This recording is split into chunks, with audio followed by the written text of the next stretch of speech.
வணக்கம் மக்களே, இன்னைக்கு நான் உங்களுக்காக ரீசெண்டா ரிலீஸ் ஆன சுழல் வெப் சீரிஸோட செகண்ட் சீசன் தான் கொண்டு வந்திருக்கேன். சுழல் 1 ரிலீஸ் ஆன டைம்லயே சக்க போட்டுச்சு. இப்போ இந்த சீசனும் ஃபர்ஸ்ட் சீசனோட அப்படியே கண்டினியூவேஷன் தான். ஓப்பனிங்லே சட்டையூர் சப் ஜெயில இருக்க சீரியஸோட ஹீரோயினான நந்தினியை காட்டுறாங்க. ஆக்சுவலா நம்ம நந்தினி ஏன் ஜெயிலுக்கு வந்திருப்பானா, லாஸ்ட் சீசன்ல சாம்பலூர்ன்ற மலை கிராமத்துல சந்தோஷமா வாழ்ந்துட்டு இருந்த நம்ம நந்தினியும் அவளோட தங்கச்சியும் அவங்க வீட்லயே இருந்த சித்தப்பாவால பாலியல் வன்கொடுமைக்கு ஆளாகி பாதிக்கப்பட்ட நந்தினியோட தங்கச்சியும் அவ பாய் ஃப்ரெண்டும் மலை கிராமத்திலே சித்தப்பாவால இறந்திருப்பாங்க. தங்கச்சியோட சாவு காரணமாவும் தனக்கு சின்ன வயசுல இருந்தே பாலியல் தொல்லை கொடுத்த தன்னுடைய சித்தப்பாவை அந்த சீரிஸோட கடைசியில இந்த ஊரை சேர்ந்த எஸ்ஐ சக்கரவர்த்தி அவனுடைய டிபார்ட்மெண்ட் கண்ண அவனுக்கே தெரியாம எடுத்துட்டு வந்து சித்தப்பாவை ஷூட் பண்ணி கொண்டு இருப்பா. இப்படி அந்த கொலை கேஸ்னாலதான் நந்தினி இப்போ ஜெயில இருக்காங்க. இன்னைக்கு நந்தினி கேஸோட கோர்ட் ஹியரிங். சோ அந்த சப் ஜெயில இருந்து நந்தினியை கூட்டிட்டு நேரா கோர்ட்டுக்கு வந்து சேர்றாங்க. அப்படி கோர்ட்டுக்கு வந்ததும் அந்த கோர்ட்ல நந்தினிக்கு ஆப்போசிட்டா இருக்க வக்கீல் கொலை செய்யப்பட்ட நந்தினியோட சித்தப்பா குணாவை நந்தினி பிளான் பண்ணி எஸ்ஐ சக்கரவர்த்தியோட கண்ணை எடுத்துட்டு போய் ஷூட் பண்ணிருக்கா. சோ இவங்களுக்கு 14 வருஷம் ஜெயில் தண்டனை கொடுத்தே ஆகணுன்ற மாதிரி வாதாட கோர்ட்ல தான் இந்த சீரிஸோட ஹீரோவான நம்ம எஸ்ஐ சக்கரவர்த்தி லாஸ்ட் சீசன்லயும் ஹீரோயின் தங்கச்சியோட மிஸ்ஸிங் கேஸ அவ்வளவு சூப்பரா இன்வெஸ்டிகேட் பண்ணிருப்பாரு. அண்ட் இந்த சீசன்ல இந்த கொலை கேஸ்ல இருந்து நந்தினியை எப்படியாச்சும் ஜெயில இருந்து வெளிக்கொண்டு வரணும்ன்றதுக்காக சக்கரவர்த்திக்கு ரொம்ப நல்லா தெரிஞ்ச வக்கீலான செல்லப்பா அந்த கேரக்டர்ல லால் தான் நடிச்சிருக்காரு. சோ அவர் இப்போ நம்ம ஹீரோயின் சார்பா அந்த கோர்ட்ல வாதாடிட்டு இருக்காரு. என்னதான் என்னுடைய கட்சிக்காரர் எஸ்ஐ சக்கரவர்த்தியோட கண்ணை எடுத்துட்டு போயிட்டு சித்தப்பாவை ஷூட் பண்ணி கொண்டு இருந்தாலும் அதுக்கு முன்னாடி கடந்த 10 வருஷமா அவன் சித்தப்பா கொடுத்த பாலியல் தொல்லைனால நந்தினியும் தங்கச்சியும் ரொம்பவே பாதிக்கப்பட்டிருக்காங்க. சொல்ல போனா இந்த கேஸ்ல விக்டிமே நந்தினி தான். இது ஒரு தற்காப்புக்காக பண்ணப்பட்ட கொலை தான். சோ அதனால நந்தினியை இந்த கேஸ்ல இருந்து விடுவிக்கணும்ன்ற மாதிரி இவர் பயங்கர ஃபோர்ஸ்ஃபுல்லா வாதாடிட்டு இருக்காரு. அப்படிங்க சீரிஸோட டைட்டில் போட்டு ஆரம்பிக்க ஓபன் பண்ணா கோர்ட்ல இப்போ இன்னும் 2 நாள்ல இந்த கேஸ்க்கான தீர்ப்பு வழங்கப்படும்ன்ற மாதிரி அனுப்பிடுறாங்க. கோர்ட்டுக்கு வெளியில வந்ததும் லாயர் செல்லப்பா நம்ம ஹீரோனை பார்த்து கவலையப்படாதமா, கண்டிப்பா இந்த கேஸை உடைச்சு உன்னை வெளியே கொண்டு வந்துருவேன். இந்த விஷயம் வெளியில தரணும் அவேர்னஸ்க்காக தானே நீயா வந்து சரண்டரான, உன்னுடைய நல்ல எண்ணத்துக்காகவே கண்டிப்பா இந்த கேஸை உடைச்சு நான் உன்னை வெளியே கொண்டு வருவேன் அப்படின்ட்டு செல்லப்பா சொல்லிட்டு இருக்காரு. கூட நம்ம எஸ்ஐ சக்கரவர்த்தி இருக்காரு. அதுக்கப்புறம் செல்லப்பா அங்க இருந்து போனதும் நம்ம ஹீரோயின் கிட்ட இந்த ஸ்வீட் எடுத்துக்கோ, 2 நாள்ல கண்டிப்பா உனக்கு சாதகமா தான் தீர்ப்பு வரும் அப்படின்ட்டு ஸ்வீட் கொடுத்தாரு. ஹீரோயின் போனதும் அந்த கோர்ட்ல மாலெல்லாம் போட்டுக்கிட்டு ஒரு நபர் நேரா நம்ம ஹீரோ கிட்ட வந்து வக்கீல் செல்லப்பா கூப்பிட்டாருன்ற மாதிரி கூப்பிடுறாரு. இவரு வக்கீல் செல்லப்பாவுடைய கார் டிரைவர். இவருடைய பேர் தாமு. தாமுவை நம்ம ஹீரோக்கு நல்லாவே தெரியும். என்ன தாமு மாலெல்லாம் போட்டிருக்கேன்னு கேட்க, ஊர் திருவிழா வருது இல்ல சார், அதான் மாலெல்லாம் போட்டிருக்கேன். சரி வாங்க செல்லப்பா உங்களை கையோடு கூட்டு வர சொன்னான்னு சொல்லிட்டு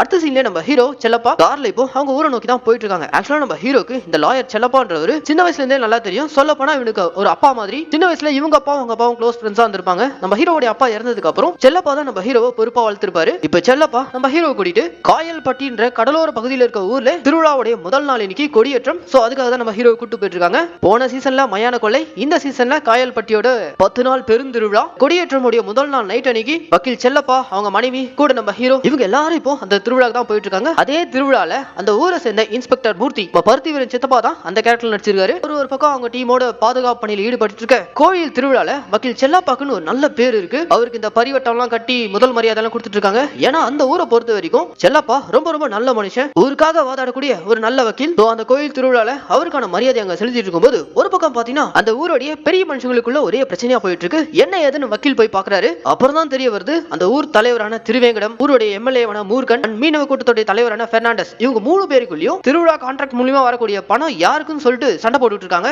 கடந்த இத்தனை வருஷமா திருவேங்கடம்ன்றவர் தான் திருவிழா பணத்தை எடுத்து மக்களுக்கு செலவழிச்சிட்டு இருந்திருப்பாரு. இந்த முறை மீனவர் பெர்னாண்டஸ் வந்து திருவிழா பணம் எங்களுக்கு தான் வேணும்ன்ற மாதிரி பிரச்சனை பண்ணிட்டு இருக்காரு. இதுல கூட எம்எல்ஏ வேற.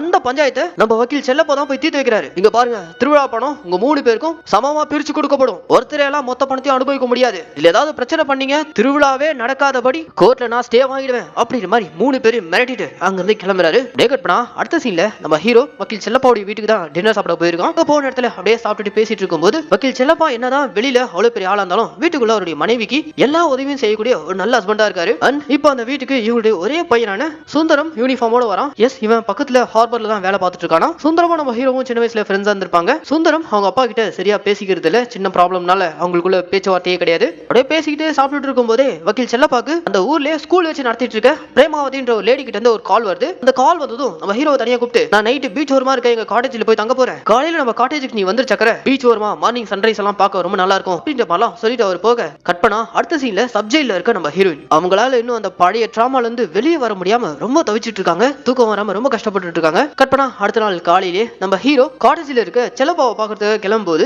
அவரை டிராப் பண்றதுக்காக அந்த வீட்டுடைய டிரைவரான தாமு வந்திருக்கான். அவன் திருவிழாக்காக சூரன் கெட்டப்ல வந்திருக்கான். அவன் நம்ம ஹீரோவை கூட்டிட்டு போயிட்டு டிராப் பண்ணும்போது அங்க நிறைய பேர் அம்மன் வேஷத்துல எல்லாம் இருக்காங்க. அதை பார்த்து நம்ம ஹீரோ, நீ எப்படா அம்மன் வேஷம் எல்லாம் போடுவ அப்படின்ற மாதிரிலாம் கேட்க, அதுக்கு தாமு, சார் அம்மன் வேஷம் போறதெல்லாம் சாதாரண விஷயம் கிடையாது, 14 வருஷம் தான் இருக்கணும், 15 வருஷம் நான் இந்த மாதிரி சின்ன சின்ன வேஷங்கள்லாம் போட்டேன், அடுத்த வருஷம் அம்மன் வேஷம் தான் அப்படின்ற மாதிரிலாம் சொல்லி அனுப்புறான். அதுக்கப்புறம் அங்க இருந்து நம்ம ஹீரோ நேரா இப்போ செல்லப்பா தாங்கி இருக்க அந்த காட்டேஜ் தான் போயிருக்கான். அந்த காட்டேஜுக்கு போனதும் கதவு தட்டி பாக்குறான். உள்ள இருந்து அவரு எந்த ஒரு ரெஸ்பான்ஸும் இல்ல. என்னடா இவரு கதவு திறக்க மாட்டேன்றாருன்னு சொல்லிட்டு வீட்டை சுத்தி வந்து பாக்குறான். வீடை சுத்தி ஃபுல்லா எல்லா டோரும் க்ளோஸ் ஆயிருக்கு.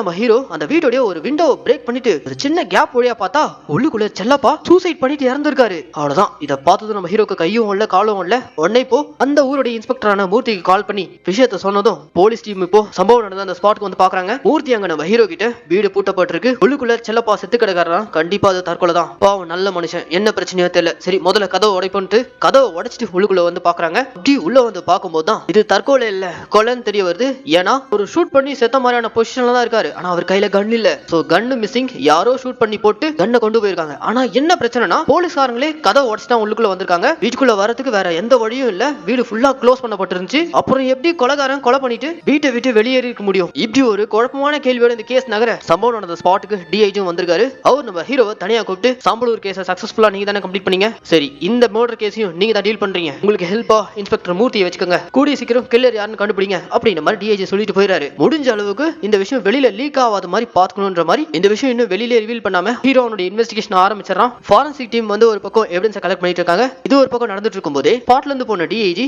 ஊர் தலைவரான திருவேங்கடம், எம்எல்ஏ மூர்கன், மீனவர்களுடைய தலைவரான பெர்னாண்டஸ் அண்ட் அந்த ஊர்லயே பெரிய ஸ்கூல் வச்சு நடத்திட்டு இருக்க பிரேமாவதின்ற லேடி, இவங்க எல்லாருமே பீச் ஓரமா கூப்பிட்டு வச்சு செல்லப்பா இறந்து போன விஷயத்த சொல்றாங்க. எல்லாருக்கும் ஷாக்கிங். இதுல என்னன்னா இந்த விஷயத்த வெளியில சொன்னா ஒரு பெரிய பிரச்சனையே உண்டாகும். திருவிழா நடத்தலாமா வேணாமா? ஏன்னா செத்தது ஊர்லயே பெரிய கை, அதுக்கான மீட்டிங் தான் போயிட்டு இருக்கு. இந்த திருவிழாவை நம்பி நிறைய பேர் பொழப்பு நடத்திட்டு இருக்காங்க. திருவிழாவெல்லாம் ஸ்டாப் பண்ண வேணாம், ஆனா இந்த சாவை ஊருக்கே தெரியாம தான் அடக்கம் பண்ணும் அப்படின்ற மாதிரி இந்த பெரிய மனுஷங்களாம் ஒன்னா சேர்ந்து பேசி முடிவு எடுக்கிறாங்க. கற்பனா இந்த பக்கம் செல்லப்பா இறந்த விஷயம் அவங்க மனைவியான மாலதிக்கு தெரிய வருது. அவங்க பையன் சுந்தரம் ரெண்டு பேருமே செல்லப்பா இறந்து கிடக்குற காட்டேஜுக்கு தான் வந்திருக்காங்க. மாலதியால தான் ஹஸ்பண்டோட இறப்ப தாங்க முடியல. அவங்க உள்ளுக்குள்ள போயிட்டு செல்லப்பாவை பார்த்து கதறி கதறி அழ ஹீரோ வந்து அவங்களை சமாதானப்படுத்தி வீட்டுக்கு அனுப்பிடுறான். அப்படியே அவங்களை வீட்டுக்கு அனுப்பணும். ஹீரோக்கு எழக்கூடிய ஒரே கேள்வி, செல்லப்பாவை யார் கொலை பண்ணிருப்பா? அப்படியே கொலை பண்ணிதாலும் கில்லர் எப்படி இந்த வீட்டுல இருந்து மாயமா மறைஞ்சு போயிருப்பான்? வீடு எல்லா பக்கமும் உள்பக்கம் தாழ்பால் போட்டு இருந்துச்சு, எப்படி இருந்த கொலை நடந்திருக்கும் அப்படின்ற மாதிரி யோசிச்சுட்டே இருக்கும்போது அந்த வீட்டுக்குள்ள ஒரு குறிப்பிட்ட கபோர்டு கிட்ட ஒரு பொண்ணு மனோர மாதிரியான சத்தம் கேக்குது. நம்ம ஹீரோ அந்த சத்தத்தை அப்படியே கேட்டுக்கிட்டே போயிட்டு அந்த கபோர்ட் டோர் ஓபன் பண்ணா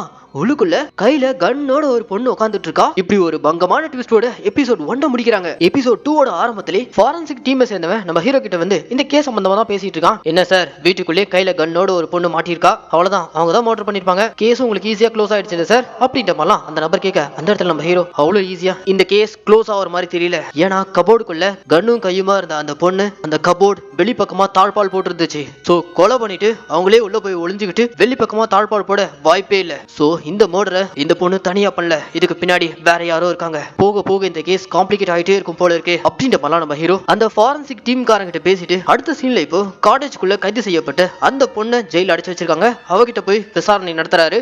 ஆனா அந்த பொண்ணு யாரு என்ன, அவங்களுடைய பேர் என்ன எதுவுமே சொல்லாம கல்லூலி மங்க மாதிரி வாயவே திறக்காம பேயறிஞ்ச மாதிரி உட்காந்துட்டு இருக்காங்க. ஹீரோவும் இன்ஸ்பெக்டர் மூர்த்தியும் என்னென்ன வழியிலயோ பயமுறுத்தி பார்த்தாங்க. ஆனா அப்பவும் அந்த பொண்ணு அசர்ற மாதிரியே தெரியல. அந்த பொண்ணு எப்படி அந்த வீட்டுக்குள்ள போனா, செல்லப்பாவை எதுக்கு கொலை பண்ணும், கூட யாரு இருந்தா, கபோர்ட்ல ஏன் ஒளியணும், இந்த மாதிரி ஏகப்பட்ட கேள்விகளுக்கு விடையுமே கிடைக்கல. அந்த பொண்ணு வாயவே திறக்கல. கற்பனா இந்த பக்கம் சப் ஜெயில இருக்க நம்ம ஹீரோயினுக்கு அதே ஜெயில இருக்க ஒரு டிரான்ஸ்ஜெண்டர் க்ளோஸ் ஃப்ரெண்ட் ஆவறாங்க. அவங்க மூலியமா அதே ஜெயில சரோஜான்ற ஒரு லேடி, அவங்க தான் அந்த ஜெயிலே கிட்டத்தட்ட ஒரு லீடர் மாதிரி இருக்காங்க. கைதிகளுக்குள்ள சண்டை வந்தா அவங்க தான் பஞ்சாயத்து பண்ணி தீர்த்து வைக்கிறது. இப்படி உள்ளுக்குள்ள இருக்க கைதிகளுக்கெல்லாம் ஒரு தலைவி மாதிரி அங்க இருக்காங்க. இவங்களெல்லாம் நம்ம ஹீரோன் ஒரு பக்கம் அப்படியே பார்த்துக்கிட்டே அந்த ஜெயிலே வாழ பழகிக்க கற்பனா இந்த பக்கம் இந்த கோயில்பட்டி ஊர் திருவிழால கூத்து காட்டுறதுக்காக வந்திருக்க ஈஸ்வரன், இவர் நம்ம போன சீசன்லயே சாம்பலூர் மலை கிராமத்துல மயான கொலையில கூத்து காட்டுறதுக்காக வந்திருப்பாரு. அவர் இப்போ ஸ்டேஷனுக்கு வெளியில இருக்க நம்ம ஹீரோவான சக்கரவர்த்தியை பார்த்துட்டு எஸ்ஐ சார் எப்படி இருக்கீங்க அப்படின்ற மாதிரிலாம் பேசிட்டு இருக்காங்க. ஆமா என்ன இந்த பக்கம் அப்படின்னு ஹீரோ கேட்க, நம்ம பொழப்பே கூத்து காட்டுறதானே சார், அதுதான் வந்திருக்கேன், அது போக ஸ்டேஜ் போடணும், அதுக்கு பெர்மிஷன் கேட்க தான் நான் ஸ்டேஷனுக்கே வந்திருக்கேன் அப்படின்ற மாதிரிலாம் சொல்ல, சரி ஓகே உள்ள போங்க நான் சொல்றேன் உங்களுக்கு பெர்மிஷன் கொடுப்பாங்க அப்படின்ற மாதிரி நம்ம ஹீரோ அந்த கூத்து கலைஞரான ஈஸ்வர ஸ்டேஷனுக்குள்ள அனுப்பணும். ஸ்டேஷனுக்குள்ள வந்த ஈஸ்வர் அங்க செல்லுல இருக்க செல்லப்பா கொலை கேஸ்னால வீட்டுல இருந்து கைது செய்யப்பட்டு வந்த அந்த பெயர் தெரியாத பொண்ணு, அந்த பொண்ணை பார்த்ததும் முத்து நீயாமா நீ என்ன இங்க அப்படின்ற மாதிரி வந்து கேக்குறாங்க. எஸ், இவங்களுக்கு அந்த பொண்ணு தெரிஞ்சிருக்கு. அப்புறம் நம்ம ஹீரோ ஈஸ்வரை கூப்பிட்டு தனியா விசாரிக்கும் போது அந்த பொண்ணுடைய பேரு முத்து, ஆனா எல்லாரும் அவளை மதுபாலான்னு கூப்பிடுவாங்க. இந்த ஊர் திருவிழாலாம் கவர்ச்சி ஆட்டம் போடக்கூடிய ட்ரூப்பை சேர்ந்த பொண்ணு தான் அவ. ரொம்ப நல்ல பொண்ணு, எங்களுக்கு அந்த பொண்ணு நல்லாவே தெரியும். சரி ஓகே, அந்த பொண்ணுடைய வீட்டு அட்ரஸ், அவங்க அப்பா அம்மா யாரு என்ன இப்படிலாம் நம்ம ஹீரோ ஈஸ்வர கிட்ட விசாரிக்க, சார் அந்த பொண்ணுடைய பேக்ரவுண்ட்லாம் எங்களுக்கு எதுவும் தெரியாது, ஆனா அந்த பொண்ணு ரொம்ப நல்ல பொண்ணு, எங்க ட்ரூப்லயும் வந்து ஆடி இருக்கா. அண்ட் அந்த பொண்ணுக்கு க்ளோஸ் ஃப்ரெண்டான அதே ட்ரூப்பை சேர்ந்த யாக்ஷின்ற பொண்ணு தெரியும், அவங்களுடைய அட்ரஸ் வேணா தரேன், அவங்க கிட்ட போய் விசாரிங்க அப்படின்ற மாதிரி அந்த அட்ரஸ் கொடுத்ததும் அடுத்த சீன்லயே நம்ம ஹீரோ இன்ஸ்பெக்டர் மூர்த்தியை கூட்டிட்டு நேரா இந்த யாக்ஷியை சந்திக்கிறதுக்காக அவங்க இருக்க அந்த அட்ரஸ் நோக்கி தான் போயிருக்காங்க. அவங்க ஆல்ரெடி ஒரு ப்ரோக்ராம்ல டான்ஸ் ஆடிட்டு இருக்காங்க. அவங்க டான்ஸ் முடிச்சதும் அவங்கள தனியா கூப்பிட்டு முத்து என்கிற மதுபாலா அந்த பொண்ணுடைய போட்டோ காமிச்சு, நீங்களும் இவங்களும் க்ளோஸ் ஃப்ரெண்டாமே, இவங்களை பத்தி கொஞ்சம் சொல்லுங்க அப்படின்னு நம்மளாம் கேட்க, சார் இவ எங்க ட்ரூப்பை சேர்ந்த பொண்ணு தான், நானும் அவளும் ஒன்னா தான் டான்ஸ் ஆடிட்டு இருந்தோம். சில வருஷங்களுக்கு முன்னாடி எங்களுடைய இந்த கவர்ச்சி ஆட்டத்தை இனிமே எந்த ஊர் திருவிழாலையும் ஆடக்கூடாதுன்ற மாதிரி தடை விதிச்சிட்டாங்க. அது தெரியாம நானும் அவளும் ஒரு ஊர் திருவிழா ஆடிட்டு இருக்கும்போது எங்களை போலீஸ் அரெஸ்ட் பண்ணி கூட்டு போய் சப்ஜெக்ட்ல போட்டாங்க. அதுக்கப்புறம் கொஞ்ச நாள்ல எங்களை ரிலீஸ் பண்ணி விட்டாங்க. வயிற்று பொழப்புக்காக நாங்க தொழிலுக்கு இறங்கிட்டோம். ஆனா முத்து என்கிற இந்த மதுபாலா அப்படி இல்ல சார், ரொம்ப நல்ல பொண்ணு, ஜெயில் அரெஸ்ட், அதுக்கப்புறம் நான் அந்த பொண்ணை பார்க்கவே இல்லை அப்படின்ற மாதிரிலாம் இந்த யாக்ஷின்ற டான்ஸை சொல்லி அனுப்ப, இதுவும் கிட்டத்தட்ட ஒரு டெட் எண்டா தான் போய் முடியுது. சோ அங்கிருந்து ரிட்டர்ன் நம்ம ஹீரோ இன்ஸ்பெக்டர் மூர்த்தி கூட கார்ல வந்துட்டு இருக்கும்போது அப்பதான் இன்ஸ்பெக்டர் மூர்த்தி நம்ம ஹீரோ கிட்ட, சார் இந்த மாதிரி ஊர் திருவிழாலாம் இந்த மாதிரி கவர்ச்சி ஆட்டம் ஆடக்கூடாதுன்ற மாதிரி கேஸ் போட்டதே யார் தெரியுமா? வேற யாரும் இல்ல சார், செத்து போனாரே நம்ம வக்கீல் செல்லப்பா, அவர் தான் கேஸ் போட்டு அந்த கவர்ச்சி ஆட்டத்தை ஸ்டாப் பண்ணாரு. சோ ஏதோ ஒரு வகையில செல்லப்பாவால இந்த பொண்ணு பாதிக்கப்பட்டிருக்கா. ஆனா இந்த பொண்ணால தனியா பண்ணிருக்க முடியாது, இதுக்கு பின்னாடி வேற யாராவது இருக்கணுமே, இதுல வேற யாருக்காவது ஆதாயம் இருக்கான்னு கேட்கும்போது அதுக்கு நம்ம இன்ஸ்பெக்டர் மூர்த்தி இருக்கே சார், ஊர் தலைவரான திருவேங்கடம் அவர் தான் இந்த மாதிரி ஒவ்வொரு வருஷமும் திருவிழா அப்போ கவர்ச்சி ஆட்டக்காரங்களெல்லாம் கூட்டு வந்து ஆட வச்சு நிறைய சம்பாதிச்சுட்டு இருந்தாரு. செல்லப்பா கேஸ் போட்டு அதை மொத்தமா ஸ்டாப் பண்ணதுனால அவருக்கு வந்துட்டு இந்த வருமானமும் மொத்தமா நின்று இருக்கும். அந்த திருவேங்கடமும் ஒரு காரணமா இருக்கலாம் அப்படின்ற மாதிரி மூர்த்தி சொல்ல, அப்போ உடனே அவரை கூப்பிட்டு விசாரிக்கணுமே அப்படின்னு ஹீரோ சொல்ல, சார் ஊர்லயே பெரிய கை, அவ்வளவு ஈஸியாலாம் நம்மளால கூப்பிட்டு வச்சு விசாரிக்க முடியாது, நீங்க வெளியூர்கார் ஈஸியா வந்து கேள்வி கேட்டு போயிடுவீங்க, நாங்க இதே ஊர்ல இருக்கிறவங்க, கொஞ்சம் பொறுமையா இருங்க, நேரம் வரும்போது கூப்பிட்டு விசாரிப்போம் அப்படின்ற மாதிரி இந்த இன்ஸ்பெக்டர் மூர்த்தி ஹீரோ ஆஃப் பண்ணி கூட்டு போயிட்டு இருக்காரு. கற்பனா இந்த பக்கம் சப்ஜெக்ட்ல இருக்க நம்ம ஹீரோயினுக்கு அதே பழைய கெட்ட கனவு, இன்னும் அவளால அந்த ட்ராமால இருந்து வெளிவர முடியல. இப்போதைக்கு நம்ம ஹீரோயின் கூட உறுதுணையா இருக்கதே அந்த டிரான்ஸ்ஜெண்டர் உமன் தான். கற்பனா இந்த பக்கம் நம்ம ஹீரோ இறந்து போன செல்லப்பாவுடைய மனைவியான மாலதியை சந்திக்க தான் போயிருக்காங்க. அவங்க இன்னமும் அவங்க ஹஸ்பண்ட் இழந்த சோகத்துல இருந்து மீள முடியாம தவிச்சிட்டு இருக்காங்க. அவங்களுக்கு ஆறுதல் சொல்ற விதமா நம்ம ஹீரோ, மேடம் எங்க அப்பா போனதுக்கு அப்புறம் சின்ன வயசுல என்னை விட்டு எல்லாம் போயிடுச்சுன்ற மாதிரி நான் உடஞ்சு போய் உட்கார்ந்து இருந்தேன். அப்போ உங்க ஹஸ்பண்ட் செல்லப்பா என் கூட ஒரு உறுதுணையா இருந்தாரு, என் கையில ஒரு குட்டி சங்க கொடுத்து உங்க அப்பா எப்பவும் கூட தான் இருப்பாரு அப்படின்ற மாதிரி கொடுத்திருக்காரு அப்படின்ற மாதிரி 20 வருஷத்துக்கு முன்னாடி ஹீரோ சோகமா இருக்கும் போது செல்லப்பா கொடுத்த அந்த குட்டி சங்க இன்னமும் நம்ம ஹீரோ கையில கட்டிட்டு இருந்திருக்கான். நாங்க இனி இது உங்ககிட்ட இருக்கட்டும்ன்ற மாதிரி செல்லப்பாவுடைய மனைவியான மாலிதி கையில கொடுக்க, அதுக்கு மாலிதி அதை வாங்கி நம்ம ஹீரோ கையில கட்டி, செல்லப்பாவை கொன்னவனை கண்டுபிடிக்கிற வரைக்கும் இது உங்ககிட்டே இருக்கணும், அப்பதான் ஒரு உங்க கூட இருக்கிற மாதிரி இருக்கும் அப்படின்ற மாதிரி கட்டி விட்டுட்டு இருக்கும்போது வெளியே யாரோ அலற சத்தம் கேக்குது. என்ன ஏதுன்னு சொல்லிட்டு வெளில வந்து பார்த்தா இந்த வீட்டு கார் டிரைவரான தாமு இருக்கான, அவனுக்கு விஷயம் தெரிஞ்சிச்சு போல. செல்லப்பா சார் போயிட்டீங்களான்ற மாதிரி அவன் கதறி கதறி ஒரு பக்கம் அழுதுட்டு இருக்கான். விஷயம் யாருக்கும் வெளியே தெரியக்கூடாதுன்னு பாத்துட்டோமே, ஆனா டிரைவர் தாமுக்கு எப்படி தெரிஞ்சு? அதுக்கு செல்லப்பாவுடைய மனைவியான மாலதி, தாமு நாங்க டிரைவரா பார்க்கல, அவனும் குடும்பத்துல ஒருத்தன் தான், அவனுக்கு தெரிஞ்சா ஒன்னும் பிரச்சனை இல்ல, ஆனா அவங்க கூடவே இருக்காரே இன்ஸ்பெக்டர் மூர்த்தி, அவனை நீ நம்பாத, ஏன்னா மூர்த்திக்கும் செல்லப்பாக்கும் பழைய பகம் ஒண்ணு இருக்கு. அது என்னன்னா இந்த ஊர்லயே பிரேமாவதின்றவங்க ஸ்கூல் வச்சு நடத்திட்டு இருக்காங்கல்ல, அந்த ஸ்கூலை கட்டுறதுக்காக ஏழைகளோட விவசாய நிலத்தெல்லாம் வாங்கியிருப்பாங்க. அந்த நிலத்தை பையனுடைய ஸ்கூல் சீட்டுக்காக முடிச்சு கொடுத்ததே இன்ஸ்பெக்டர் மூர்த்தி தான். இந்த விஷயம் கேள்விப்பட்ட செல்லப்பா கேஸ் போட்டு கிட்டத்தட்ட இன்ஸ்பெக்டர் மூர்த்திக்கு 10 மாசம் சஸ்பென்ஷன் வாங்கி கொடுத்தாரு. அதுல இருந்து மூர்த்திக்கு செல்லப்பானா ஆவாது, அவர்கிட்ட கொஞ்சம் ஜாக்கிரதையா வேறு அப்படின்ற மாதிரிலாம் செல்லப்பாவுடைய மனைவியான மாலதி ஹீரோ கிட்ட சொல்ல, செல்லப்பா சுத்தி சுத்தி பிரச்சனையை உருவாக்கி இருக்காரு மட்டும் நல்லாவே புரியுது. கற்பனா அடுத்த சீன்ல நம்ம ஹீரோ செல்லப்பாவுடைய பையனான சுந்தரம மீட் பண்றதுக்காக தான் போயிருக்கான். அவனுடைய இடத்துக்கே போயிட்டு, அப்பா செல்லப்பாக்கும் ஊர் தலைவரான திருவேங்கடத்துக்கும் கவர்ச்சி ஆட்டம் ரத்து செய்யப்பட்டதுனால பிரச்சனை ஏற்பட்டுச்சா, அதை பத்தி உனக்கு ஏதாவது தெரியுமா அப்படின்ற மாதிரி கேட்க, அதுக்கு செல்லப்பாவுடைய பையனான சுந்தரம், சின்ன வயசுல இருந்தே திருவேங்கடம் அங்கிள் எனக்கு நல்லாவே தெரியும், எங்க அப்பாவும் திருவேங்கடமும் ரொம்ப க்ளோஸ் ஃப்ரெண்ட்ஸ், சின்ன வயசுல இருந்து ஹை ஸ்கூல்ல ஒன்னதான் படிச்சாங்க, ஒன்னதான் வளர்ந்தாங்க, ஆனா என்ன ஊர் முழுக்க ஹீரோவா இருந்தது எங்க அப்பா தான், அதனாலே திருவேங்கடம் அங்களுக்கு உங்க அப்பா மேல லைட்டா பொறாம இருந்ததாகவும் அவங்களுக்குள்ள சின்னதா பிரச்சனை உருவாச்சுன்ற மாதிரியும் சொல்லிட்டு இருக்கும் போதே அப்படியே பிளாஷ்பேக் 2 வருஷத்துக்கு முன்னாடி தான் இந்த மாதிரி ஊர் திருவிழால கவர்ச்சி ஆட்டம்லாம் ஆடக்கூடாதுன்ற மாதிரி வக்கீல் செல்லப்பா கோர்ட்ல கேஸ் போட்டு மொத்தமா இந்த கவர்ச்சி ஆட்டத்தை ஸ்டாப் பண்ணிருப்பாரு. இந்த விஷயம் கேள்விப்பட்டதும் திருவேங்கடத்தால பொறுத்துக்க முடியாம நேரா செல்லப்பா கிட்ட வந்து பிரச்சனை பண்ணிருப்பாரு. பாவம் அந்த கவர்ச்சி ஆட்டக்காரங்க, இதை விட்டு அவங்களுக்கு வேற என்ன பொழப்பு இருக்கு, அவங்க வயித்துல போய் அடிச்சிட்டியே, நான் அடிச்சது அவங்க வயிற்றுலயா இல்ல உங்க வயிற்றுலயா, அவங்க ஏதாவது வேற பொழப்பு கூட பார்த்து பழிச்சுப்பாங்க, ஆனா அவங்க மூலியமா வரக்கூடிய இன்கம் உனக்கு கட் ஆயிடுச்சு, அதானே, அதனால தானே இவ்வளவு கோவமா வந்து கத்திட்டு இருக்க அப்படின்ற மாதிரி செல்லப்பா திருவேங்கடத்தையே ஆஃப் பண்ணி அனுப்பியிருப்பாரு. இப்படி இவங்களுக்குள்ள இருக்கக்கூடிய அந்த பகைய ஹீரோக்கு செல்லப்பா பையனான சுந்தரம் மூலியமா தெரிய வருது. கற்பனா அடுத்த சீன்ல ஊர் ஃபுல்லா செல்லப்பாவுடைய மரண செய்தி தான் ஒளிபரப்பாயிட்டு இருக்கு. செல்லப்பா அவருடைய காட்டேஜ்ல கொடூரமான முறையில கொல்லப்பட்டிருக்காரு. அவருடைய கொலைக்கு காரணம் கவர்ச்சி ஆட்ட நாயகியான முத்து என்கிற மதுபாலா, அந்த பொண்ணுக்கு பின்னாடி இருக்கிறது ஊர் தலைவரான திருவேங்கடம் அப்படின்ற மாதிரி அவருடைய போட்டோ வேற இந்த மர்டர் கேஸ்ல இன்வால்வ் பண்ணி ஊர் ஃபுல்லா நியூஸ்ல எல்லாம் ஒளிபரப்பு பண்ணிட்டு இருக்காங்க. அவ்வளவுதான் கடுப்பான திருவேங்கடம் அடுத்த சீன்ல ஸ்டேஷனுக்கு வந்து என்ன தைரியம் தான் இந்த கேஸ்ல ஏன் பேர் அடிபட்டு இருக்கும் அப்படின்னு மாதிரி கோவமா கொந்தளிக்க அங்க பக்கத்திலே இருக்க நம்ம ஹீரோ பாருங்க இந்த கவச்சாட்ட விவகாரத்துல உங்களுக்கும் செல்லப்பாக்கும் பிரச்சனை ஏற்பட்டு இருக்கு. இதுக்கப்புறம் இந்த மாதிரி ஆட்டம் திருவிழாலாம் ஆடவே கூடாதுன்ற மாதிரி தடை சட்டத்தை கொண்டு வந்ததுனால பாவம் அந்த முத்துன்ற பொண்ணுக்கு வாழ்வாதாரம் போயிருக்கு. அந்த பொண்ணுடைய கோவத்தை பயன்படுத்தி திருவேங்கடமாகிய நீ கேஸ் போட்டு இந்த சட்டத்தை கொண்டு வந்த செல்லப்பாவை போட்டு தள்ளியிருக்க. அந்த பொண்ணை தூண்டி நீ தானே கொலை பண்ண வச்சிருக்க, செல்லப்பாவுடைய மரணத்துக்கு நீ தானே காரணம் அப்படின்ற மாதிரி திருவேங்கடத்தை கார்னர் பண்ணி கேட்க அப்பதான் திருவேங்கடம் ஒரு பிளாஷ்பேக் ஓபன் பண்றாரு. இந்த பிளாஷ்பேக்ல என்னதான் திருவேங்கடமும் செல்லப்பாவும் இவங்களுக்குள்ள முரண்பாடுகள் பிரச்சனைகள் இருந்தாலும் ராத்திரியானா ஒன்னா சரக்கடிப்பாங்க. அதே பழைய நட்போடு ஒன்னாதான் இருந்திருக்காங்க. எனக்குன்னு இருந்த ஒரே நண்பன் செல்லப்பா அவனு போய் சேர்ந்துட்டான், தேவையில்லாம இதுல என் பேர் இழுக்காதீங்க அப்படின்ற மாதிரி திருவேங்கடம் ஒரு மாதிரி எமோஷனலா பேசிட்டு போக ஒரு நல்ல மனுஷன் மேல தேவையில்லாம சந்தேகப்பட்டமே அப்படின்ற மாதிரி இன்ஸ்பெக்டர் மூர்த்தி சொல்ல அதுக்கு பக்கத்துல இருக்க நம்ம ஹீரோ இங்க பாருங்க இங்க நல்லவன் கெட்டவன்லாம் யாரும் கிடையாது, எல்லாருமே சந்தர்ப்பத்துக்கு ஏத்த மாதிரி செயல்படுறவங்க தான். சோ உண்மையான கொலையாளி யாருன்னு கண்டுபிடிக்க வேண்டியது நம்மளுடைய பொறுப்பு. அதை விட்டுட்டு நல்லவன் கெட்டவன்லாம் சர்டிபிகேட் கொடுக்க நாம ஆள் கிடையாது அப்படின்ற மாதிரி சொல்லிட்டு தொடர்ந்து நம்ம ஹீரோ இந்த கேஸ்ல வேற ஏதாவது க்ளூ கிடைக்குமா சொல்லிட்டு தேடிட்டு இருக்கும் போதுதான் அப்படியே இப்போ அந்த ஊரை சுத்தி சின்ன சின்ன கிராமங்கள்ல இருக்க ஊர் திருவிழா அதுல இருக்க ஒவ்வொரு பெண்களா முக்கியமான பெண்களை ரிவீல் பண்றாங்க. அதுல முதல்ல வக்கீல் பொண்ணு ரெஸ்ட் ரூம்குள்ள போயிட்டு ஏதோ ஒரு லெட்டரை கொளுத்திட்டு இருக்காங்க. இவங்களை தொடர்ந்து இன்னும் ஒரு சில குறிப்பான பெண்கள் ஒவ்வொருத்தரா காட்டுறாங்க. அந்த ஒவ்வொரு பெண்களும் முதல்ல நம்ம ஹீரோ இருக்க ஸ்டேஷன்ல நாச்சின்ற ஒரு பொண்ணு வந்து நான் தான் வக்கீல் செல்லப்பாவை கொலை பண்ணுன்ற மாதிரி ஆஜராவரா. அவளை தொடர்ந்து அவங்களோட இன்னும் மொத்தம்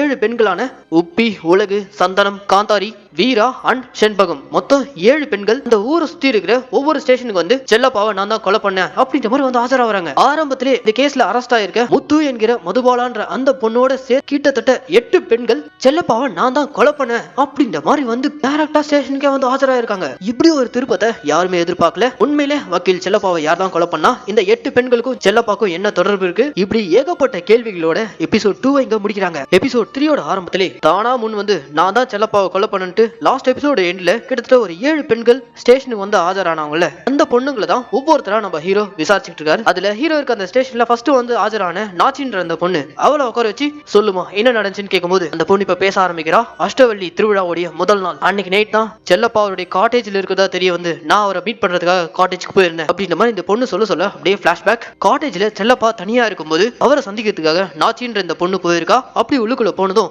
வாமா வந்து உட்காரு அப்படின்ற மாதிரி செல்லப்பா கூப்பிட்டு இருக்காரு. அப்ப அங்க பக்கத்துல இந்த டேபிள் மேல கன் இருக்கிறத உள்ள வந்து அந்த பேச்சின்ற பொண்ணு பார்த்ததும் டப்புன்னு அந்த கன் எடுத்து செல்லப்பாவை பாயிண்ட் பண்ணி ஷூட் பண்ணி கொன்னதா. இப்போ கரண்ட்ல ஸ்டேஷன்ல இந்த பேச்சின்ற பொண்ணு ஹீரோ கிட்ட சொல்லிட்டு இருக்க சரி ஓகேமா நைட் டைம் காட்டேஜுக்கு போனேன், உள்ள செல்லப்பா இருந்தாரு, பக்கத்துல கன் இருந்துச்சு, கன் எடுத்து அவரை போட்டேன், எல்லாம் சரிதான், எதுக்காக அவரை கொலை பண்ண, அப்புறம் எப்படி அந்த வீட்டுல இருந்து நீ வெளியேறின, இது ரெண்டுத்துக்கு மட்டும் ஆன்சர் பண்ணு அப்படின்ற மாதிரி ஹீரோ கேட்டுட்டு இருக்க. அதுக்கு அந்த பேச்சின்ற பொண்ணு பதிலே சொல்லாம அப்படியே அமைதியா உட்கார்ந்துருக்காங்க. அவங்கள மாதிரி மத்த எல்லா பெண்களும் ஒரே மாதிரி சொல்லி வச்ச மாதிரி அதே கதையை சொல்றாங்க. திருவிழாவுடைய முதல் நாள் ராத்திரி அன்னைக்கு காட்டேஜ்ல செல்லப்பா தனியா இருக்கிறத கேள்விப்பட்டு நாங்க காட்டேஜுக்குள்ள போனோமா, உள்ள ஒரு பக்கத்துல கன் இருந்துச்சா, அந்த கன் எடுத்து அவரை போட்டோம் அப்படின்ற மாதிரி அதே டைலாக் பிசுறு தட்டாம எல்லா பெண்களும் ஒரே மாதிரி சொல்ல. ஆனா ஏன் கொலை பண்ணாங்கன்னு மட்டும் சொல்லவே மாட்டேன்றாங்க. இந்த பெண்களுடைய போட்டோ எல்லாத்தையுமே ஆரம்பத்திலே கைது செய்யப்பட்ட முத்துன்ற பெண்ணு அவங்க கிட்ட அந்த பெண்களுடைய போட்டோ காமிச்சு உனக்கும் இவங்களுக்கு என்ன சம்பந்தம் சொல்லு அப்படின்ற மாதிரி ஹீரோ கேட்க அதுக்கும் அந்த பொண்ணு கிட்ட இருந்து எந்த பதிலும் இல்ல. இந்த பெண்களுடைய பேக்ரவுண்ட் எல்லாம் வெரிஃபை பண்ணிட்டாங்க. இவங்களுக்குள்ள காமனான விஷயம் ஒண்ணும் இல்ல. இந்த 8 பேரும் ஒருத்தருக்கு ஒருத்தர் இதுக்கு முன்னாடி பேசிக்கிட்ட மாதிரியோ அந்த மாதிரி எந்த ஒரு தடையுமே இல்ல. சோ 8 பேருமே வெவ்வேறு ஆட்கள், ஆனா சொல்லி வச்ச மாதிரி ஒரே மாதிரி பேசுறாங்க. இந்த 8 பேருக்குள்ளே இருக்க ஒரே ஒற்றுமை ஒன்னே ஒண்ணுதான், 8 பேருமே யாரும் நம்பி இல்லாம இண்டிபெண்டா ஒர்க் பண்ணி வாழ்ந்துட்டு இருக்காங்களாம். மத்தபடி வேற எந்த ஒற்றுமையும் இல்ல. இந்த 8 பெண்களுக்கும் செல்லப்பாக்கும் என்ன சம்பந்தம், எதுக்காக செல்லப்பாவே இங்க கொல்லணும், இன்னமும் அந்த மர்மம் நீடிச்சுட்டே இருக்கு. அப்படியே கட் பண்ணா இந்த பக்கம் சப்ஜெக்ட்ல இருக்க நம்ம ஹீரோயினுக்கு கோர்ட்ல இருந்து ஜட்ஜ் வீடியோ கால் பண்ணி சாரிமா உனக்காக உன் கேஸ்ல வாதாடிட்டு இருந்த வக்கீல் செல்லப்பாவை கொலை பண்ணிட்டாங்க, சோ உன்னுடைய கேஸை திரும்ப ரீட்ரையல் தான் பண்ணணும், திரும்ப புதுசா வக்கீல் வந்து இந்த கேஸை எடுத்து நடத்தணும் அப்படின்ற ஜட்ஜ் சொல்லிடுறாரு. கிட்டத்தட்ட 2 நாள்ல கேஸ் க்ளோஸ் ஆகி ஒன்னு ஹீரோனுக்கு தண்டனை தீர்ப்பு வந்திருக்கும், இல்ல ஹீரோனை ஜெயில ரிலீஸ் பண்ணிருப்பாங்க. ஆனா ரெண்டுமே இல்லாம பாவம் நம்ம ஹீரோயின் திரும்பவும் அந்த கேஸ் நடத்தணும், அது வரைக்கும் சப் ஜெயிலே தான் இருக்கணும்ன்ற மாதிரி சொல்ல அவ்வளவுதான் அந்த இடத்துல ஹீரோயின் ஹோப் இழந்து ஒரு மாதிரி உடஞ்சு போயிடுறாங்க. கற்பனா இந்த பக்கம் ஸ்டேஷன்ல வச்சிருக்க இந்த பெண்களை இதுக்கு மேலேயும் ஸ்டேஷன்லயே வச்சு விசாரிக்க முடியாது. சோ அந்த 8 பெண்களையும் சட்டையூர் சப் ஜெயிலுக்கு டிரான்ஸ்பர் பண்ணிடுறாங்க. நம்ம ஹீரோ தான் அந்த 8 பெண்களையும் கொண்டு போயிட்டு அந்த சப் ஜெயில டிராப் பண்றான். அப்படி அந்த சப் ஜெயிலுக்குள்ள இந்த 8 பெண்களும் போனதும் வழக்கம் போலதான் ஜெயிலுக்குள்ள அட்மிஷன் வந்தா என்ன நடக்குமோ அது எல்லாமே அந்த பெண்களுக்கும் நடக்குது. அதே சமயம் அவங்கள டிராப் பண்ண போன நம்ம ஹீரோ இருக்கார்ல, அவரு அதே சப் ஜெயில இருக்க ஹீரோனை சந்திக்க போயிருக்காரு. ஹீரோயினை சந்திச்சு வக்கீல் செல்லப்பாவுடைய கொலை கேஸ்ல தான் இந்த 8 பெண்களும் வந்திருக்காங்க. இந்த 8 பெண்களுக்கும் ஒருத்தருக்கு ஒருத்தர் எந்த ஒரு தொடர்பும் இல்ல. ஏன் கொலை பண்ணாங்கன்னு ஒருத்தரும் வாயே திறக்க மாட்டேன்றாங்க. இதுக்கு பின்னாடி ஏதோ ஒரு மர்மம் ஒளிஞ்சிருக்கு. நான் இங்க இந்த 8 பெண்களையும் இந்த சப் ஜெயில ஷிஃப்ட் பண்றதுக்கு காரணமே நீ உள்ள இருக்கிறதுக்காக தான். நீ எப்படியாச்சும் இந்த 8 பெண்கள் கிட்டயும் பேச்சு கொடுத்து ஃப்ரெண்ட்லியா பேசி காரணத்தை தெரிஞ்சுக்கோ, எனக்காக நீ இந்த ஹெல்ப் பண்ணு அப்படின்ற மாதிரி நம்ம ஹீரோ ஹீரோயின் கிட்ட கேட்க சரி ஓகே பண்றன்ற மாதிரி ஹீரோயினும் ஒத்துக்கிறாங்க. இப்போ இந்த 8 பெண்களும் ஜெயிலுக்குள்ள வந்ததும் ஆல்ரெடி அந்த ஜெயிலுக்குள்ள இருக்க ரவுடி பொம்பளைகளோட கண்கள் எல்லாமே புதுசா உள்ள வந்திருக்க இந்த சின்ன பொண்ணுங்க மேலதான் இருக்கு. ஆனா இந்த 8 பொண்ணுகளும் யாரையும் கண்டுக்காம அவங்க பாட்டுன்னு அவங்க உண்டு அவங்க பொழப்பு உண்டுன்னு இருக்காங்க. அன்னைக்கு டேட் அந்த சப்ஜெக்ட்ல நம்ம ஹீரோயின் இருக்க அந்த செல்லுக்குள்ள வந்திருக்க அந்த 8 பெண்கள்ல 2 பெண்களை கொண்டு வந்து ஹீரோயின் செல்லுல போடுறாங்க. அப்படி அந்த இரவு நம்ம ஹீரோயின் படுத்துட்டு இருக்கும் போது புதுசா வந்திருக்க அந்த 8 பெண்கள்ல உப்பின்ற பொண்ணுக்கு வலிப்பு வந்துடுது. அவ்வளவுதான் அதை பார்த்த நம்ம ஹீரோயின் உடனே அந்த பொண்ணை காப்பாத்தி டாக்டரை கூப்பிடுங்க ஹாஸ்பிட்டல் கூட்டு போகணும் அப்படின்ற மாதிரி முதல்ல இன்ஃபார்ம் பண்ணிட்டு வலிப்பு வந்து துடிச்சிட்டு இருக்க அந்த பொண்ணை கூட்டிட்டு போயிட்டு கம்பியை பிடிக்க வச்சு வலிப்பை ஸ்டாப் பண்ணி அதுக்கப்புறம் நம்ம ஹீரோயின் தான் அந்த பொண்ணை ஹாஸ்பிட்டலுக்கு அனுப்பி வைக்கிறாங்க. அப்படியே கட் பண்ணா அடுத்த நாள் நம்ம ஹீரோ திருவிழாக்கு போயிருக்கான். இங்க எதுக்காக வந்திருக்கான்னு பார்த்தா செத்து போன செல்லப்பாவுடைய கார் டிரைவரான தாமுவை தேடி தான் வந்திருக்காரு. கூட்டத்துல நிறைய பேர் பல வேஷம் போட்டு பிச்சை எடுத்துட்டு இருக்காங்க.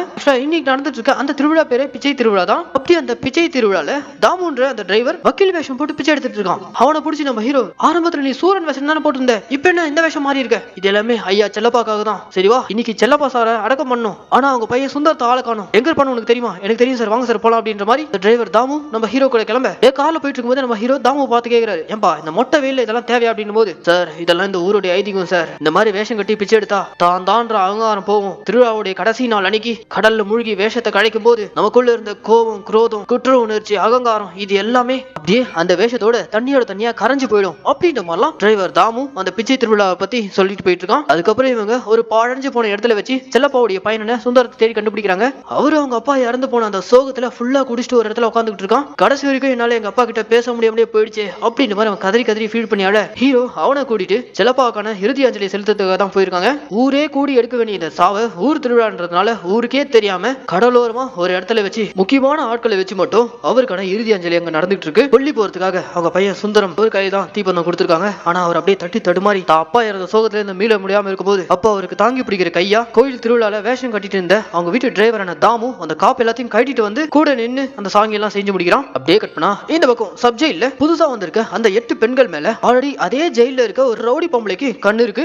அந்த 8 பெண்கள்ல பேச்சுன்ற ஒரு பொண்ணு குளிக்க போகும்போது அந்த பொண்ணு கிட்ட அந்த ரவுடி பொம்பளை தப்பா நடந்துக்க பாக்க நம்ம ஹீரோயின் தான் உள்ள பூந்து காப்பாத்தி விடுறாங்க. ஆனா அப்படி இருந்தும் அந்த ரவுடி பொம்பளை ஹீரோயினை தட்டி விட்டு எல்லாரும் முன்னாடி பேச்சுக்கிட்ட தப்பா நடந்துக்க பாக்க அப்போ பேச்சுன்ற இந்த பொண்ணு பயந்து போயிடுவான்னு பார்த்தா ஆனா கொஞ்சம் கூட பயப்படாம அந்த ரவுடி பொம்பளை எப்படி தள்ளி விட்டு நான் சின்ன வயசுல இருந்தே ஹாஸ்டல்ல வளர்ந்தவ, இந்த மாதிரி ஏகப்பட்டதை பார்த்துட்டேன், என்கிட்ட எல்லாம் வாழ ஆட்டாத ஒட்ட நறுக்கிடுவேன் அப்படின்ற மாதிரிலாம் பயங்கர தைரியமா அந்த பேச்சு இந்த ரவுடி பொம்பளையை எதிர்த்து பேசிட்டு போறா. இதை நம்ம ஹீரோயின் கொஞ்சம் கூட எக்ஸ்பெக்டே பண்ணல. கட் பண்ணா இந்த பக்கம் ஸ்டேஷன்ல இந்த கேஸை இன்வெஸ்டிகேட் பண்ணிட்டு இருக்க நம்ம ஹீரோக்கு இந்த 8 பெண்களுக்குள்ளயும் காமனா இருக்கக்கூடிய ஒரு சின்ன க்ளூ கிடைச்சிருக்கு. அது என்னன்னா 8 பெண்களும் சோசியல் மீடியால அவங்கவுங்க ஃபீல்டு மூலியமா ஓரளவுக்கு அட்டென்ஷன் கிராப் பண்ணி வச்சிருக்காங்க. உதாரணத்துக்கு பேச்சுன்ற பொண்ணு இண்டிபெண்டா விவசாயம் பண்ற மாதிரியான வீடியோ போட்டிருக்காங்க, ஒரு பொண்ணு ஸ்போர்ட்ஸ் சம்பந்தமா வீடியோ போட்டிருக்காங்க, இன்னொரு பொண்ணு மெடிக்கல் ஃபீல்ட்ல அவனோட உயிரை காப்பாத்துற மாதிரியான வீடியோ. இந்த மாதிரி இந்த 8 பெண்களும் அவங்கவுங்க ஃபீல்ட்ல ஏதோ ஒரு வகையில வீடியோ போட்டு ட்ரெண்ட் ஆயிருக்காங்க. இதெல்லாம் நம்ம ஹீரோ கிராஸ் செக் பண்ணி பார்த்துட்டு இருக்க அடுத்த சீன்ல செத்து போன செல்லப்பாவுடைய ஜூனியர் லாயர்ஸ் அவங்களை கூப்பிட்டு வச்சு விசாரிக்கிறாங்க. இந்த மாதிரி கடைசியா செல்லப்பா ஏதாவது ஹை ப்ரொஃபைல் கேஸ் இன்வால்வ் ஆயிருந்தாரா,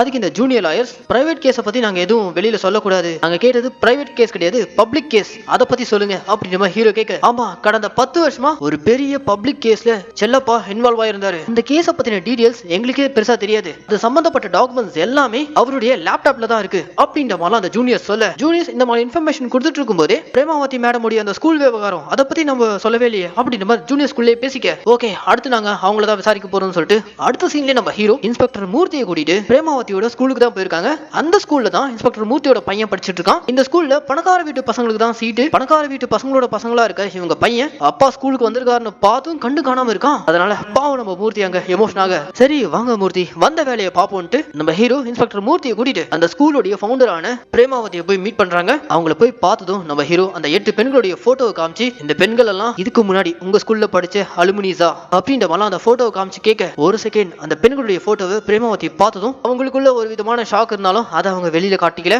அப்படி இருந்தும் நம்ம ஹீரோ அந்த இடத்துல அவங்கள குறுக்கு விசாரணை பண்ற விதமா இந்த ஸ்கூல் கட்டின விவகாரத்துல உங்களுக்கும் இறந்து போன வக்கீல் செல்லப்பாக்கும் பழைய பகை ஒண்ணு இருக்குல்ல அப்படின்ற மாதிரி கேட்க அதுக்கு அந்த பிரேமாவதி வக்கீல் செல்லப்பாக்கு இந்த ஸ்கூல்ல இருந்து 50% சீட்டு மீனவர்களுடைய பசங்களுக்கு ஒதுக்கணும்னு கேட்டாரு, நான் அதை பண்ண முடியாதுன்னு சொன்னேன், அதனாலதான் தேவையில்லாம எங்க மேல கேஸ் போட்டாரு, அதுக்கு நாங்களும் அவர் மேல டிஃபமேஷன் கேஸ் போட்டிருக்கேன், மத்தபடி எனக்கும் செல்லப்பாக்கும் எந்த எந்த ஒரு சம்மந்தமும் இல்ல, தேவையில்லாம என்ன வந்து கிராஸ் கொஸ்டின் எல்லாம் பண்ணாதீங்க அப்படின்ற மாதிரி இந்த பிரேமாவதி ஒரு மிடுக்கோட பதில் சொல்ல ஹீரோவும் அங்க இருந்து கிளம்பிடுறாரு. கட் பண்ணா இந்த பக்கம் சப்ஜெயில்ல நேத்து ராத்திரி வலிப்பு வந்த உப்பின்ற அந்த பொண்ணு இப்போ ஹாஸ்பிட்டல்ல நார்மலா இருக்கா.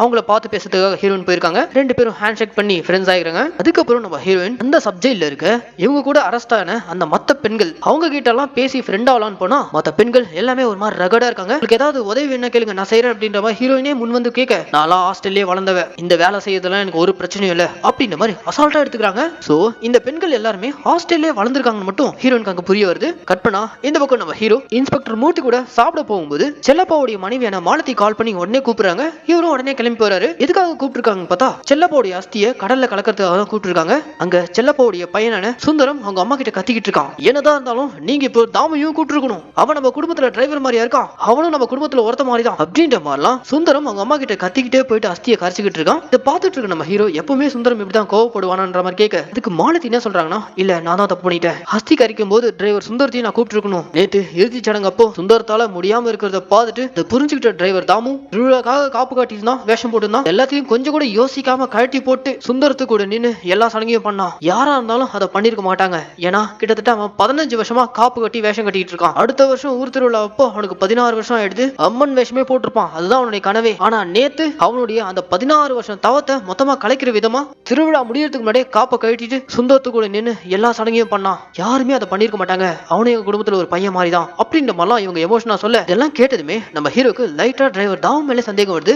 அவர் எங்க இருக்காருன்னு தேடி போனா கடற்கரை ஓரமா அவனுடைய வேஷத்தெல்லாம் கலைச்சிக்கிட்டு ஒரு மாதிரி எமோஷனா தண்ணியில முங்கிட்டு இருக்கான். அதை பார்த்ததுமே நம்ம ஹீரோ நேரா அவங்கிட்ட போயிட்டு, என்ன தாமும் நீ என்ன தப்பு பண்ண, எந்த அகங்காரம் எந்த கோவம் எந்த குற்ற உணர்ச்சியை கலைக்கிறதுக்காக இப்ப நீ இந்த வேஷத்தை கலைச்சிக்கிட்டு இருக்க அப்படின்ற மாதிரி போய் கேட்க, அவ்வளவுதான் அந்த இடத்துல தாமு எதுவுமே பேசாம அங்கிருந்து ஓட ஆரம்பிக்கிறான். சோ அவனுக்கும் செல்லப்பாவுடைய கொலைக்கும் ஏதோ ஒரு சம்மந்தம் இருக்கு. அதை புரிஞ்சுக்கிட்டு நம்ம ஹீரோ அவனை துரத்திக்கிட்டு ஓட, அவன் ஹீரோ கையில சிக்காமலே அங்கிருந்து வேகமா ஓடி போய் கடலோரமா இருக்க ஒரு படகு மேல ஏறிக்கிறான். அந்த படகுக்குள்ள நம்ம ஹீரோ ஏறிக்க அந்த படகை நம்ம தாமு நல்லா ஆட்டி படகுல நின்றுட்டு இருந்த நம்ம ஹீரோ கடலுக்குள்ள தள்ளி விட்டுட்டு அந்த போட்டை ஸ்டார்ட் பண்ணி ஹீரோ கையில சிக்காம அங்க இருந்து அவன் சிட்டா பறந்து போயிடான். தண்ணிக்குள்ள இருந்து நம்ம ஹீரோ எந்திரிச்சதுமே சப்ஜெக்ட்ல இருந்து ஹீரோயின் கால் பண்ணி, அந்த 8 பெண்களுக்குள்ளயும் ஒரு காமனான லிங்க் இருக்கு, அது என்னன்னா அந்த 8 பெண்களுமே வெவ்வேறு ஸ்கூல் ஹாஸ்டல்ல படிச்சு வளர்ந்துருக்காங்க மட்டும் நல்லா தெரியுது அப்படின்ற மாதிரி இன்ஃபர்மேஷன் ஹீரோக்கு பாஸ் பண்ண, அடுத்த சீன்லயே நம்ம ஹீரோ இந்த க்ளூவை வச்சு அந்த பெண்களுடைய பேக்ரவுண்ட் வெரிஃபிகேஷன் பண்ணா ஒரு திடுக்கிடும் தகவல் உங்களுக்கு தெரிய வருது. இந்த 8 பெண்களுமே 2013ல செப்டம்பர் 1ல இருந்து செப்டம்பர் 10க்குள்ள வெவ்வேறு ஸ்கூல்ல அப்பா பேரு அம்மா பேரு கார்டியன் பேரு எதுவுமே இல்லாம சேர்த்து விட்டுருக்காங்க. 2013னா அப்போ இந்த 8 பெண்களுக்கும் 12ல இருந்து 15 வயசுக்குள்ள தான் இருக்கணும். தானா போய் எப்படி அந்த ஸ்கூல்ல சேர்ந்து இருக்க முடியும், அவங்களுக்கெல்லாம் யார் ஃபீஸ் கட்டிருப்பா அப்படின்ற மாதிரிலாம் ஹீரோக்குள்ள கேள்வி எழுப்ப, அப்போ இன்ஸ்பெக்டர் மூர்த்தி வந்து இந்த 8 பெண்களுக்கும் ஒரு ட்ரஸ்ட் மூலியமா தான் ஃபீஸ் கட்டப்பட்டிருக்கு, அந்த ட்ரஸ்டோட ஓனர் வேற யாரும் இல்ல, இப்போ ஸ்கூல் ஃபவுண்டரா இருக்க பிரேமாவதி. சோ அடுத்த சீன்ல நம்ம ஹீரோ இந்த எவிடன்ஸை வச்சு பிரேமாவதியை மீட் பண்ணி, இந்த 8 பெண்களுடைய படிப்புக்கு நீங்க தான் செலவு பண்ணிருக்கீங்க, நீங்க தான் ஃபீஸ் கட்டிருக்கீங்க, ஆனா அன்னைக்கு நான் போட்டோவை காமிச்சு இந்த பெண்களை தெரியுமான்னு கேட்டா தெரியாதுன்னு சொன்னீங்க, இப்போ இதுக்கு என்ன பதில் சொல்ல போறீங்க, ஒழுங்கா உண்மையை சொல்லுங்க, அந்த 8 பெண்களுக்கும் உங்களுக்கு என்ன சம்மதம் அப்படின்ற மாதிரி நம்ம ஹீரோ பிரேமாவதியை மடக்கி கேட்க, இந்த சம்பவம் நடந்து சரியா 10 வருஷத்துக்கு முன்னாடி சொல்லிட்டு பிரேமாவதி இந்த இடத்துல ஒரு பிளாஷ்பேக் ஓபன் பண்றாங்க. அந்த பிளாஷ்பேக்ல பிரேமாவதி தனியா அவங்க வீட்டுல இருக்கும்போது அவங்க வீட்டுக்கு அந்த நைட் வக்கீல் செல்லப்பா கையில சில பேப்பர்ஸோட உள்ளுக்குள்ள என்ட்ரி கொடுக்குறாரு. செல்லப்பாவை பார்த்ததும் பிரேமாவதி ஒரு மாதிரி பயந்து போயிறாங்க. அவங்க பயந்து போறதுக்கு காரணம் அவங்க ஸ்கூல்ல ஒரு பையன் திடீர்னு இறந்து போயிருவான். அந்த பையனோட இறப்புக்கு காரணம் யாருக்கும் தெரியாம ஸ்கூல் கேட்டை எகிரி குதிச்சு போய் தப்பான சவகாசத்தினால போதை பொருளுக்கு அடிமையாய் அதனால தான் அவன் இறந்து போயிட்டான் அப்படின்ற மாதிரி இவங்க சர்டிபிகேட் வாங்கிட்டு இருக்கதா செல்லப்பா கிட்ட காட்ட, அதுக்கு செல்லப்பா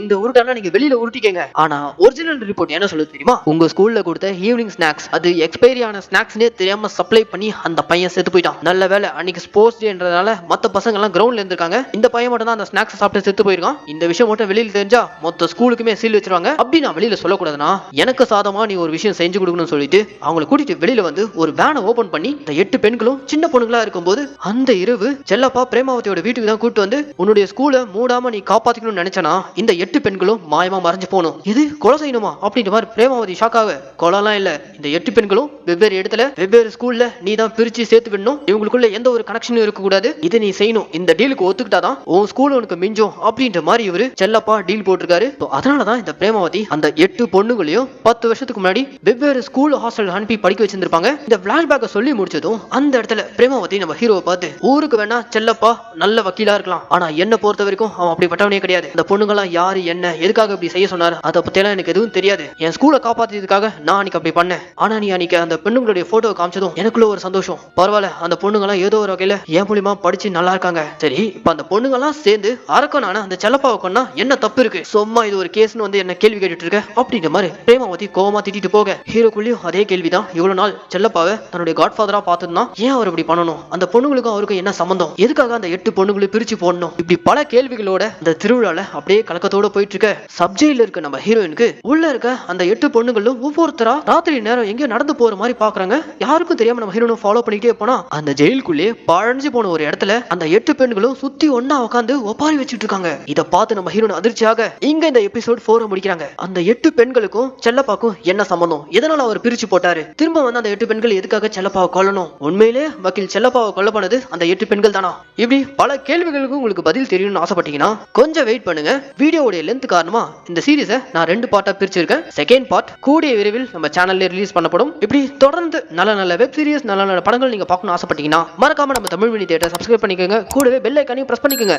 அப்போதான் நம்ம மினி தியேட்டர்ல ரிலீஸ் பண்ணக்கூடிய படங்கள்லாம் உங்க கைக்கு டைமிங்க்கு வந்து சேரும். அண்ட் இந்த வீடியோ உங்களுக்கு பிடிச்சிருந்துச்சுன்னா இந்த லைக் கமெண்ட் ஷேர் இதெல்லாம் மறக்காம பண்ணுங்க. இந்த சீரிஸோட செகண்ட் பார்ட் நான் உங்களை சந்திக்கிறேன். Tata bye bye.